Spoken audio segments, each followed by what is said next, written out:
uh, the difference between weather and climate models. We also talked about the numerical methods which are used for solving the governing equations of the atmosphere. Right? Only the introduction part we were talking about. More in details we'll talk subsequently in this subject. But the main thing which I was trying to emphasize in the last class was, although both the models, whether it is a NWP model or whether it is a climate model, have the same fundamental basis, but there are some basic differences between the two types of models. Okay, and as we discussed in the last class, the weather models are very sensitive to the initial conditions, right? The weather models are very sensitive to the initial conditions, and they are basically integrated up to about say 10 days, that is called the medium range, or extended medium range, that is up to about 15 days or so. Okay, and we're talking about the time steps depending upon the resolution of the models, the time step required for that integration, and we estimated that it requires millions and millions of calculations per second, right? And therefore we need very powerful computer having petaflop speeds, right? In the climate model, as we talked in the last class, we integrate the same model for years and years, many years, like decade or several decades, maybe a century, sometimes even a millennium. Okay, the climate models are integrated to know about the climate of the Earth in future, and therefore, while the weather prediction models have very high resolution because we have to resolve the individual phenomena which can occur on day-to-day basis. In the climate model, we are more concerned about the average state of the atmosphere, right? Like in a seasonal forecasting model, we integrate the model up to about a season, right? And that could be from a month to say 3 months or so, seasonal. But in climate models, as I said, we integrate for a very long time, and we are more interested in the average state of the atmosphere, right? So, for such a long integration, first of all, your resolution of the model is coarse. It's not as fine as in the NWP models because it has to be integrated for a long time. Otherwise, it will take huge and huge amount of computing power, right? That's one thing. Second thing is that while in the weather prediction models, some of the features like the snow cover, or even for that matter, the say sea surface temperature, okay, vegetation, etc., land use, land category. Of course, that is important even for the weather prediction model. But many of these features do not change rapidly over time. Okay, many of these features do not change rapidly over time. For example,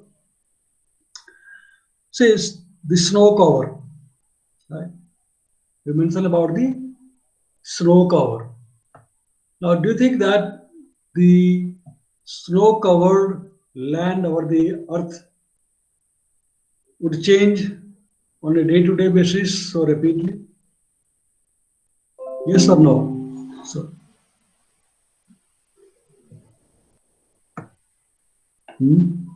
Do you think that the snow cover would change rapidly on a day-to-day basis? No, sir. No, sir. Yeah, it doesn't No, change, sir. right? But it does change on a long-term basis, right? Suppose if you are talking about several months or several years, certainly it will change. Similarly, the vegetation cover, right? The forests which are there over the earth, they won't change on a day-to-day basis. Even the crops, for example, the agricultural crops also do not change so rapidly on a day-to-day basis. On the seasonal basis, yes, crops would change, but not on the day-to-day basis. So also they say, for example, the sea surface temperature, although it does vary on a few days time scale and depending upon the situation. For example, when the atmosphere is calm, weather is fair, sky is clear, the sea surface temperature won't change because the sea has a very strong memory. Water, the specific heat of water is quite large, more than the air, right? So its memory is large, and therefore the temperature does not vary so much as it varies over the land. Although on a diurnal basis, yes, it does vary, especially the land part varies very rapidly, but the ocean part doesn't vary so rapidly, right? So, in old days, say 10 or 20 years ago, when we didn't have the SST measurements available on a daily basis. Nowadays, of course, we have the SST measurement. SST is the sea surface temperature. We have SST observations available on daily basis, but 10, 20 years ago, they were not available on a daily basis. And only we had the climatology of SST. That means monthly climatology. And so, these, whether it is a snow cover, whether it is a crops, vegetation, which are seasonally varying, or whether it is a sea surface temperature, many of such features, they don't change on a daily basis. So for, say for example, if you are just doing nowcasting, we're just doing a nowcasting. That means you are integrating the model only up to 6 hours or 12 hours, isn't it? In nowcasting, you integrate the model only up to 6 to 12 hours. But do you expect that the sea surface temperature will vary so rapidly in 6 hours? Yes or no? People are quite silent. Do you expect that it will vary on a day-to-day basis? So on No, 6 sir. hours, on an No, sir. hourly basis? It won't vary. So in other words, when you are running the model for weather prediction purpose, these are basically your boundary conditions, the lower boundary conditions, right? Whether it is a snow cover, whether it is a sea surface temperature, vegetation cover, they are all the lower boundary condition of the model, which do not vary so rapidly. Unlike other parameters like pressure, like temperature, like relative humidity, like wind speed, wind direction, they vary very rapidly. On hourly basis also, temperature will vary on hourly basis. Relative humidity of the air can vary on an hourly basis. Winds will change. So these parameters are very important for the weather prediction model. And the weather prediction models, therefore, are very sensitive to the initial conditions. But the climate models are not sensitive to the initial conditions, but they are sensitive to the boundary conditions. Because the boundary values, whether it is a snow cover, SST, they will matter, they will change over a long period of time, say on a monthly scale, on a seasonal scale, on an annual scale, on a decadal scale, etc. These boundary values or boundary conditions will change. And therefore, for the climate models, the boundary conditions are very, very important. You have to have a proper boundary conditions for the climate models. Whereas for the NWP models, it is the initial condition which is important. Okay. Now, when we say about the SST, this is surface temperature. Now, of course, normally it will not vary so rapidly, but when there is a strong system, say for example, when there is a cyclone. Now, you know that the formation of cyclone is very sensitive to the SST. SST is very important for the formation of the cyclone. You know what is the generally considered threshold value of SST below which the cyclone cannot form or does not form? You know what is the threshold value? Sir, 28 or 29 degrees centigrade. Yeah, roughly 28, 29, but it is considered to be 26, especially in when we consider about the whole globe. Yes, sir. Right? So below that it doesn't form. Only when the SST is high, warmer, then only cyclones will form. And so cyclone formation, cyclogenesis is sensitive to the SST. And therefore, when a cyclone forms or for cyclone prediction model, the accurate prescription of the sea surface temperature is very, very important, because that will lead to the fluctuation in the intensity and also in the movement, the direction of movement, okay, of this cyclone. And so when you are running the model for a case of cyclone, track prediction, for example, or intensity prediction, then you have to have a good SST. Nowadays, as I said, SST values are available because we can get it from satellite measurements, satellite observations. And so SST is analyzed on a daily basis. Earlier, it used to be analyzed on a weekly basis. And generally, in the NWP models, we used to keep the SST fixed for about 1 week. Only when the model was integrated more than 1 week time, then we used to update the SST boundary conditions for the NWP, for the weather prediction. But for the climate models, of course, because it has to be indicated for a long time, so SST has to be updated either on a weekly basis or on a monthly basis, right?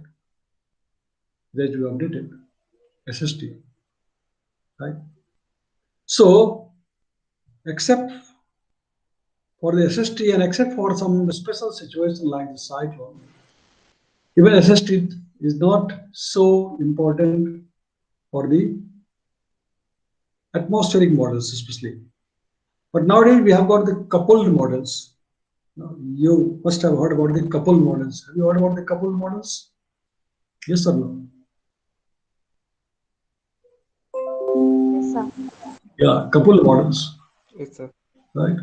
In which we have got both atmosphere as well as the ocean, right?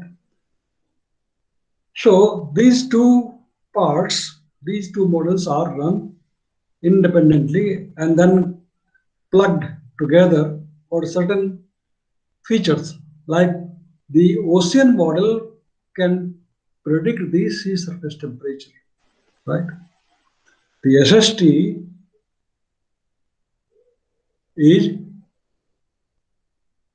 predicted from the ocean model, and therefore we get the predicted value of SST from the ocean model and feed into the atmospheric model to update the boundary values, right? And that is for the coupled model. Even the couple model we don't generally use for the weather prediction purpose. Couple models are very important for the climate prediction, but not generally for the weather prediction. Because, as I said, basically for the atmosphere, we are only concerned about the air-sea interaction for the atmospheric part. The fluxes from the surface, the fluxes of latent heat, okay, the latent heat fluxes or the sensible heat fluxes, etc., etc. Generally, sensible heat fluxes are more important over the land, but latent heat flux, yes, over the ocean, and that is a part of the basically air-sea interaction mechanism.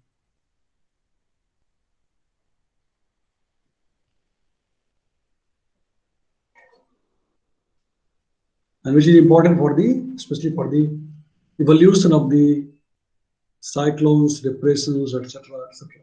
Right. So when we are running the climate model, then we require this coupling, very, very important. But for the weather prediction, generally this is sufficient because the atmosphere that requires the SST can be obtained from the SST analysis, because on a daily basis, SST analysis is produced.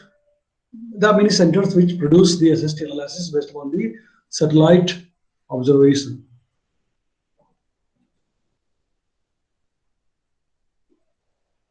Okay, from the satellite we obtain the SST and then make an analysis over the model grid and put into the model, and that is enough for the weather prediction. Okay, but for the climate prediction, we need the future value also of the SST on a monthly or seasonal basis or on an annual basis, and so that is very important. So that was about the basic fundamental difference between the weather and climate models. Okay, and they are called the dynamical models, of course. Whatever I am talking about is the dynamical models. Okay, which are based upon the principles of fluid dynamics and thermodynamics. And of course, in all the dynamical models, we have also the physical processes incorporated in that. And you know what are the physical processes, right? The physical processes, the important physical processes which are supposed to be in any model of the atmosphere. Can you name some of them? What are the physical processes which are supposed to be there in the model? Physical processes? So wind. Physical processes, the fundamental physical processes. Sir, advection. Well, that is one of the dynamical process. I'm talking about the physical process. The boundary layer processes. Yeah, boundary layer process is one. So let us say we call planetary boundary layer, PBL. Then solar radiation. Solar radiation, correct? Radiation. Most important, because this is the one which drives the entire Earth's atmospheric system. So sea surface temperature. So SST is just a parameter. I'm talking about the physical processes, the major physical processes of the atmosphere. Pressure gradient, sir. What is that? Pressure gradient. Pressure gradient is one of the dynamical forcing. Major physical processes. Well, probably, I mean, you're not either aware or you're not remembering. Maybe you might have studied earlier, but I don't know. So radiation, of course, is most important. Okay. Then Sir, clouds and precipitation. Convection. Okay. So, Convection. clouds. Clouds also, cloud microphysics. Cloud and precipitation. Cloud microphysics. Turbulence. Microphysics. Okay, turbulence also, but the turbulence is parameterized from here through the PBL. Okay. I'm just only listing the major physical processes. Okay. So in sequence, it is basically radiation, convection, cloud microphysics, PBL, okay, and what else? Condensation. It is a part of the convection. Okay. So these two are the Sir, friction, heat. What is that? friction, Friction, turbulence, all comes in the PBL because atmosphere experiences friction over the lower boundary of the Earth. So sir, humidity, humidity is just a parameter. Sir, advection? Again, Alvection already somebody said that is part of the dynamics. One last, The processes in the ocean. what is that? Processes in the ocean. Ocean. Circulation, sir. Ocean circulation, well, Process. again, the ocean circulation more important for the ocean models. Here we are only interested in the lower boundary through SST. sir, See, heat another flux, important, what is that? heat flux, Heat flux is okay, the part of the PBL, or we can say land surface process. See, land surface processes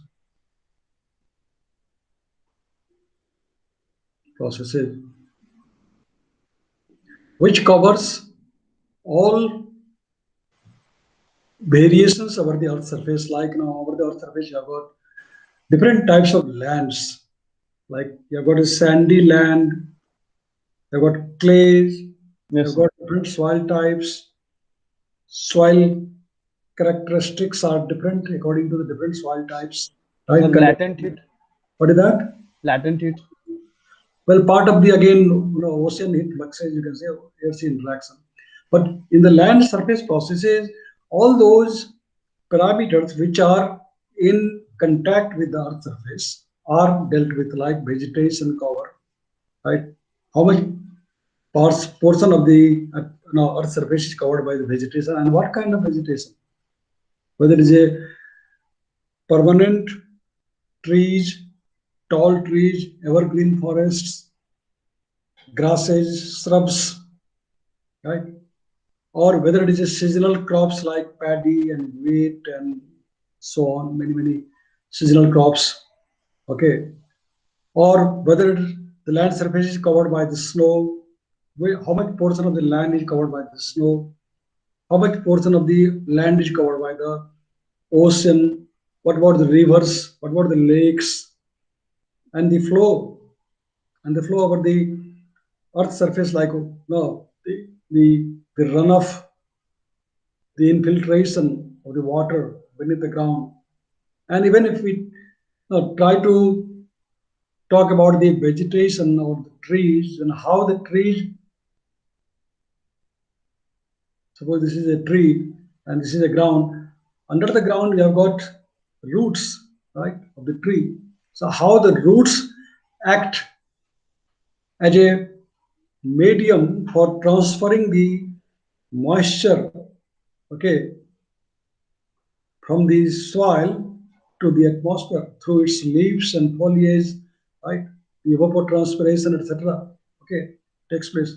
So these things are all dealt in detail in the land surface processes parameterization. Okay. Many models nowadays also have so-called gravity wave drag parameterization. Gravity wave drag parameterization.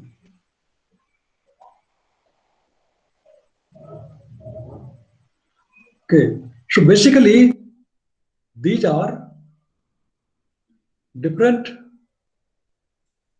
physical processes that we have to deal with when we are talking about the dynamical models, major physical processes, you can say. And most of them have to be parameterized in the model because we cannot resolve them due to the difference in the scales of these processes and the scale of the model. Right? So these are the physical processes which are part of the dynamical model. Right? When we say physical processes, then basically this is what they are. physical processes, right?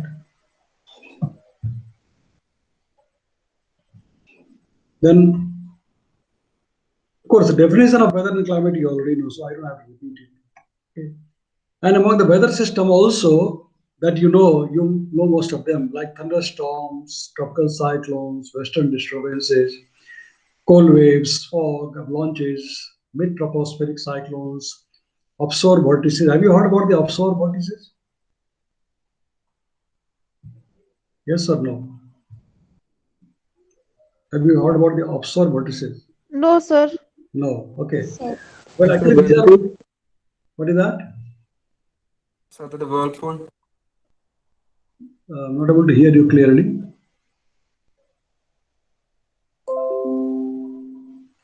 See, you said offshore vortices. Okay. This is one of the very important feature of the atmosphere. And typically, during the monsoon season, especially uh, just around the time of onset of the monsoon, when you look at the wind pattern around India, say over the coastal region, you will find that there are offset troughs. Suppose if this is an isobar, okay, these are let's say isobars. You know what is isobars? You know what is an isobar? Yes, sir. Yeah, lines of equal Types of equal pressure. lines of equal pressure. So let us say these are the isobars. Okay, so this is 1004 millibar, 1002, 1998, 996, and so on. They are the isobars, let us say, or millibar, in millibar, let us say. So you will notice that just off the shore, off the coast, there is a trough. You see this troughing pattern? This is a troughing pattern. Okay, if I draw this line, yeah, let us say I change the color, green color. There is a trough here in the isobars, and this is called the offshore trough. And because of this offshore trough, just 1 minute.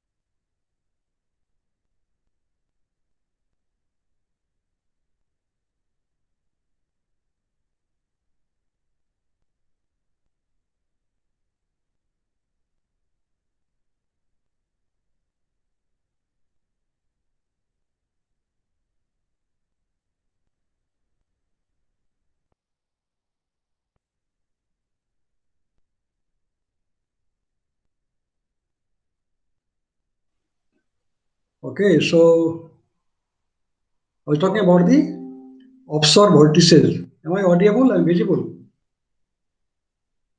Yes, sir. Okay. So because of this trough of the coast, normally the coastal areas get a lot of rainfall. Okay, offshore vortices, and especially during the just before the onset of the monsoon, on many years they have got a circulation called vortices. The circulation pattern forms like this. Okay, and that is the offshore vortex, or offshore trough, like the trough here in the isobar. So these are some of the typical synoptic patterns, okay, which we have to deal with when we are doing the weather prediction or numerical weather prediction. Okay. Mid-tropospheric cyclones. Have you heard about the mid-tropospheric cyclones? Mid-tropospheric cyclones. Have you heard about that? Yes or no? Sir, we have heard about mid-latitude cyclone. Well, mid-latitude cyclone is fine. Mid-latitude cyclones are there extratropical cyclones or mid-latitude cyclone. But there are also sometimes, if you analyze the weather charts, you can find mid-tropospheric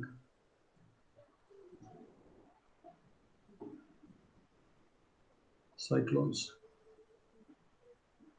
See, mid-latitude cyclones means they are generally forming in the mid-latitudes, around 40-degree latitude, north or south, 45-degree, 40 to 50-degree latitude, both in northern and southern hemisphere. That are the mid-latitude cyclones. But sometimes we may have mid-tropospheric cyclones, like even about the Indian region. Okay. Suppose this is your surface. Okay. And if you plot the geopotential contours of different pressure surfaces, then you may find that, say, for example, this is the geopotential height of, say, 850 millibar, let us say. Okay. Then this, let us say, is the height of the 700 millibar, let us say. Okay. This, let us say, is 600 millibar. Okay. Let us say this is 500 millibar. And so on. Okay. This, let us say, is 400 millibar. And so on. Okay. So what you notice is that at the lower layers, in the lower layers, the flow is almost like a horizontal. Okay. The pressure isobar is almost like a horizontal. But as you go up, you find the trough. And at the middle level is almost like there is a vortex. There is a vortex. So these type of vortices which occur in the middle troposphere generally, okay, say it can occur at 700 millibar also, at 600 millibar, 500 millibar. They are the mid-tropospheric cyclones.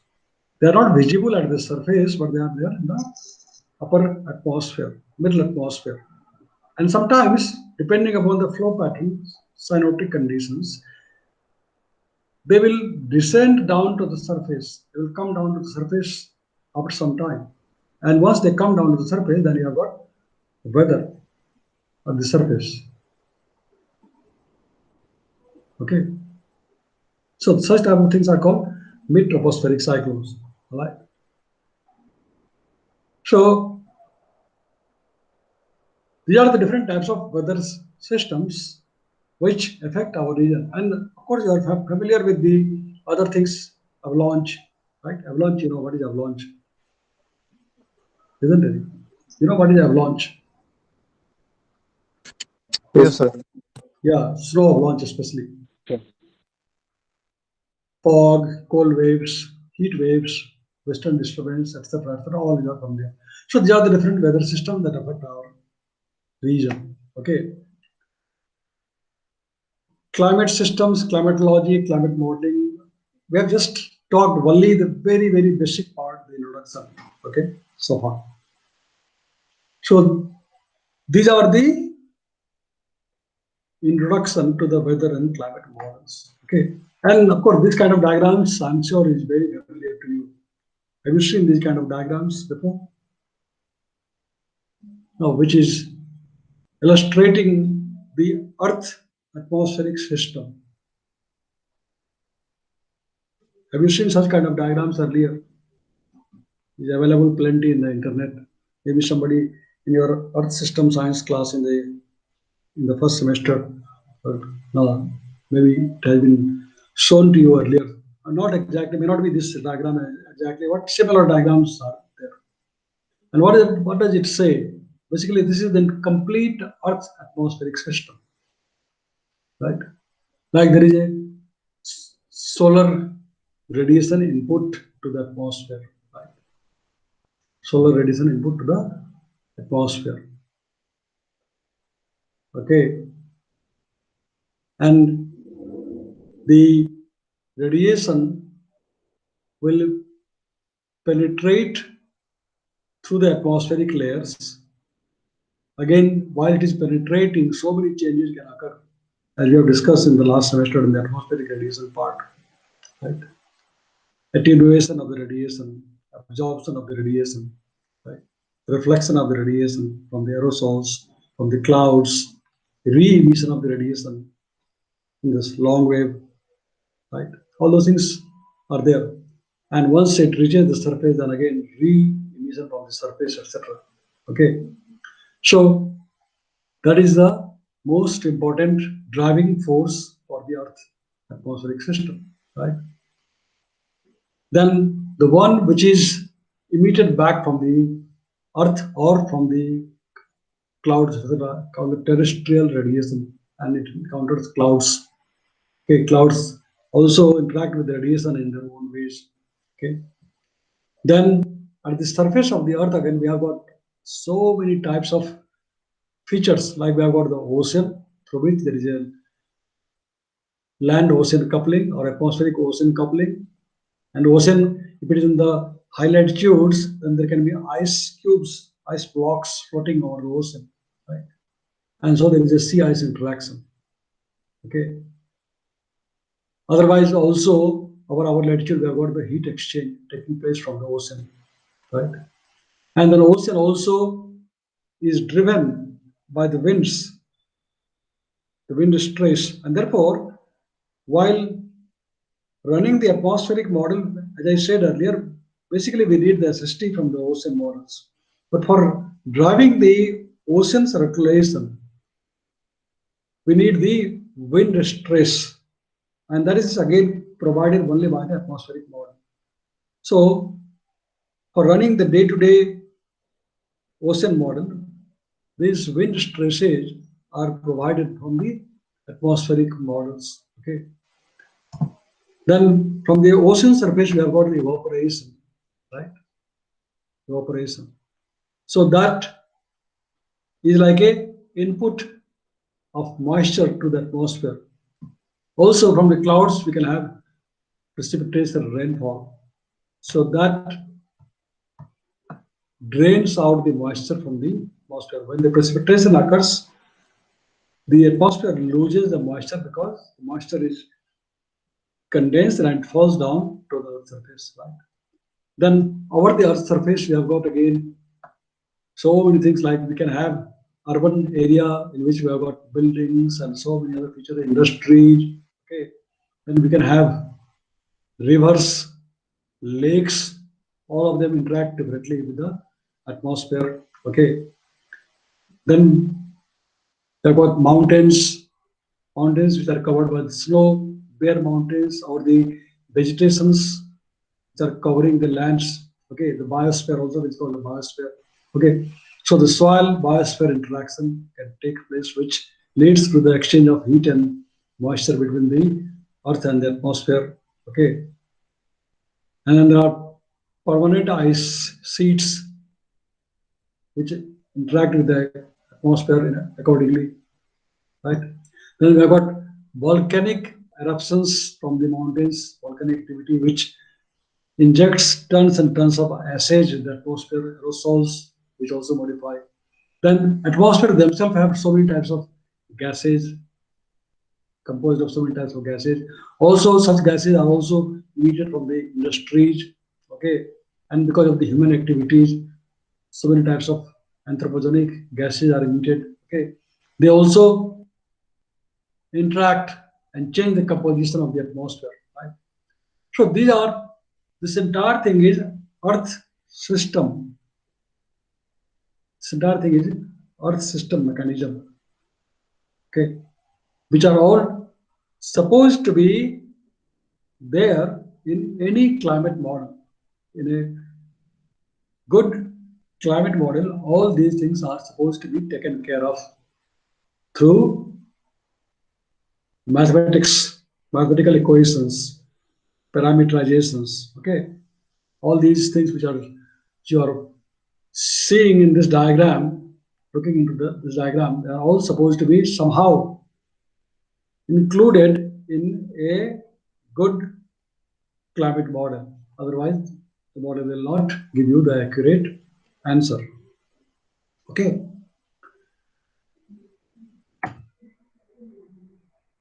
This diagram also you might have seen earlier. Have you seen this diagram earlier?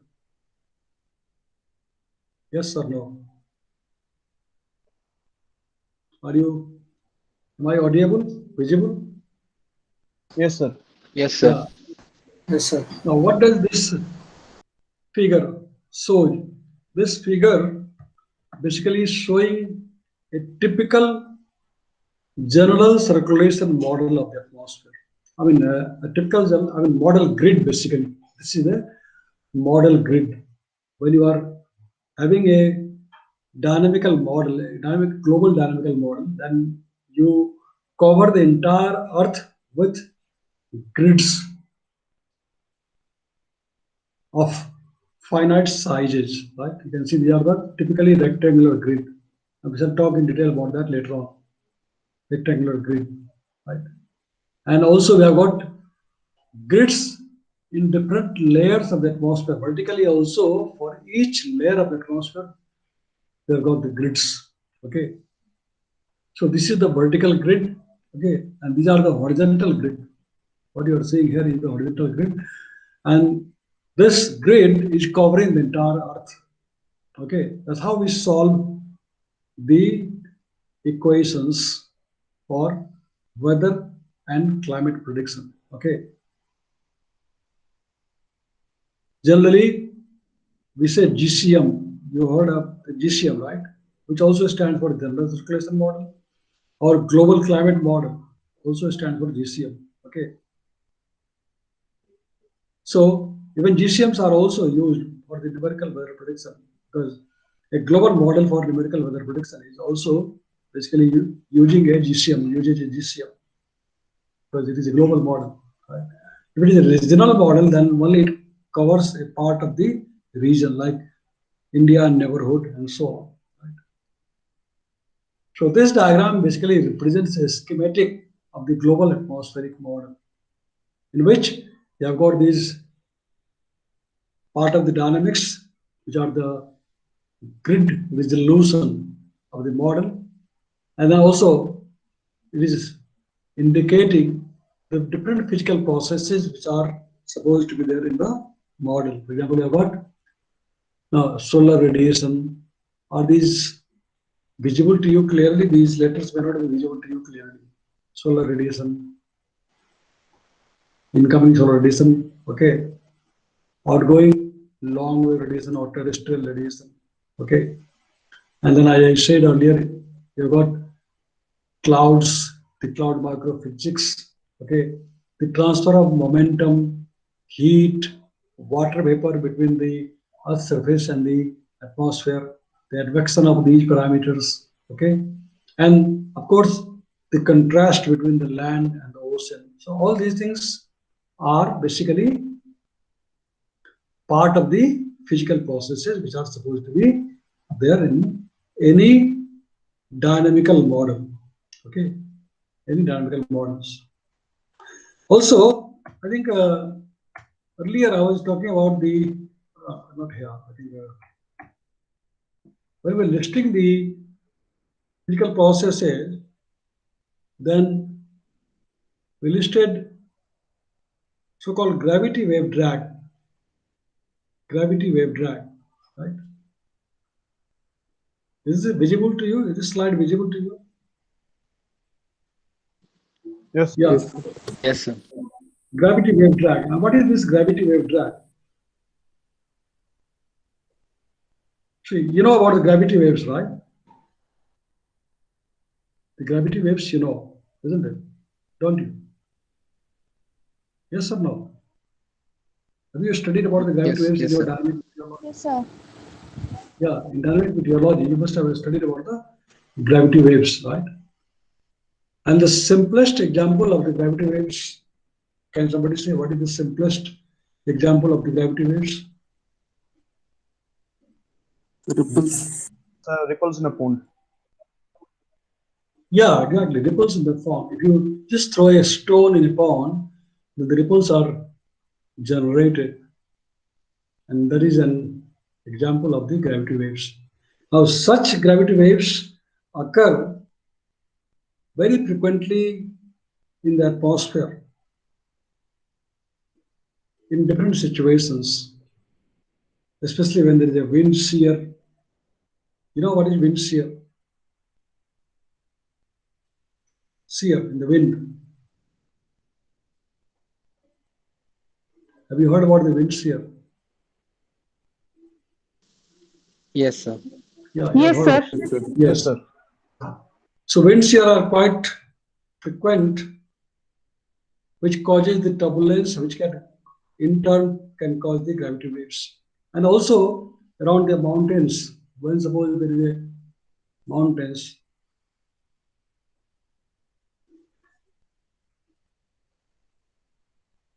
okay, and you have got a flow, a wind flow over a mountain.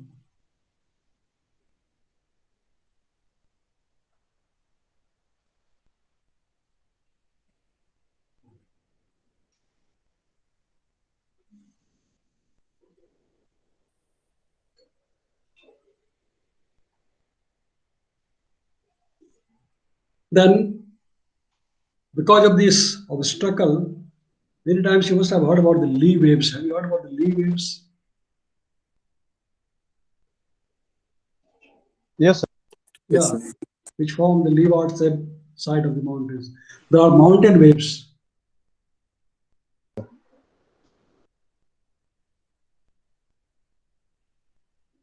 Mountain waves. Okay. So also so-called standing waves,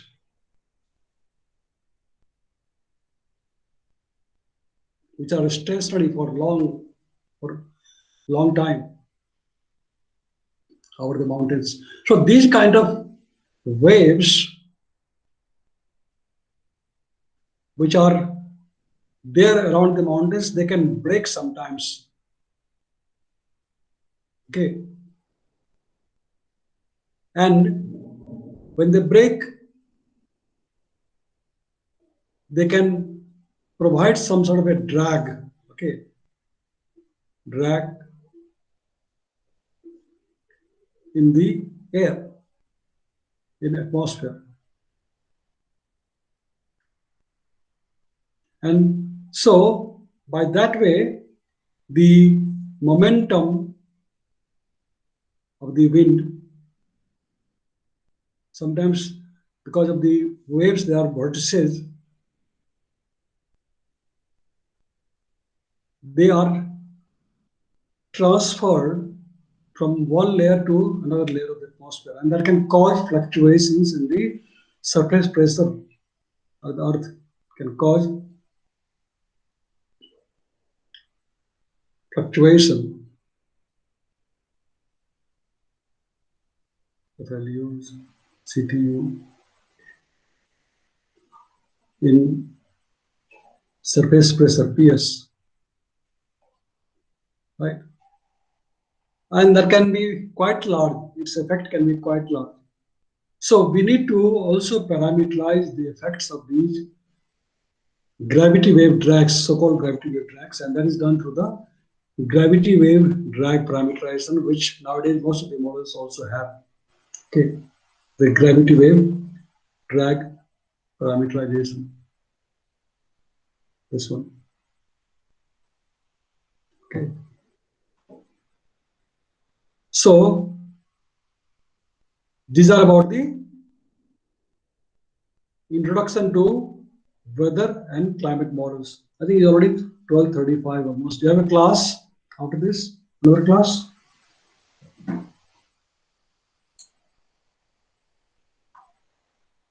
No, sir. Anybody's? Huh? No, sir.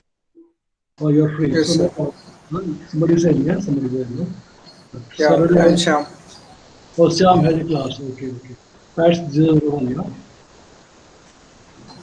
I see. Okay, so then we will stop here for today. Okay. Okay, sir. And we shall meet on Monday.